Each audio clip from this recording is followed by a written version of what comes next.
Madam আজকে একটা ভূতের গল্প করবেন? হ্যাঁ হ্যাঁ ম্যাডাম আজকে একটা ভূতের গল্প করেন। ঠিক আছে বাচ্চারা, এখন আমি ভূতের গল্প করব। হ্যাঁ হ্যাঁ ম্যাডাম এখনই শুরু করেন। শোনো বাচ্চারা, ভূত বলতে আসলে কিছু হয় না, এটা আসলে তোমাদের মনের একটা দোষ। এটা থেকে তোমাদের বেরিয়ে আসতে হবে, না হলে তো তোমরা বাস্তব জ্ঞান অর্জন করতে পারবে না। ম্যাডাম আপনি ঠিক কথা বলেছেন। এই দেখুন ম্যাডাম, পিছনে থেকে রাজু তো ভূত দেখলে প্যানে ইস্যু করে ফেলে। না না ম্যাডাম, ও মিথ্যা কথা বলছে, সেটা তো আমি ভালো করে জানি। এখনই দরজাটি খোলো।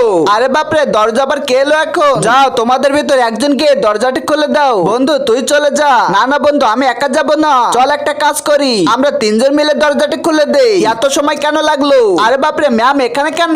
তার আগে ইন্ডিয়া থেকে হলে লাইক করো, আর বাংলাদেশ থেকে হলে লাইক সাবস্ক্রাইব দুটোই করো, আর তুমি কোন দেশ থেকে সেটি কমেন্ট করো। আরে এই দেখো ম্যাম তো ক্লাসের ভিতরে বসে আছে। তাহলে দুইটা ম্যাম কিভাবে হলো?